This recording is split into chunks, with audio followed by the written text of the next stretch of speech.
பேர பிள்ளைங்களா எந்திரிங்க, பள்ளிக்கூடம் போகணும்ல.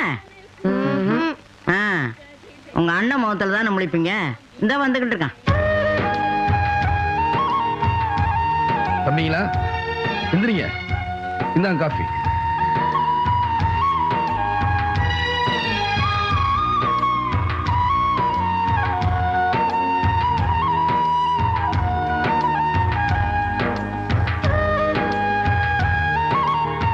வெள்ளச்சாமி, இன்னைக்கு சந்தைக்கு போகணும். மத்தியானமா வந்து என்னை கூட்டிக்கிட்டு போறியா?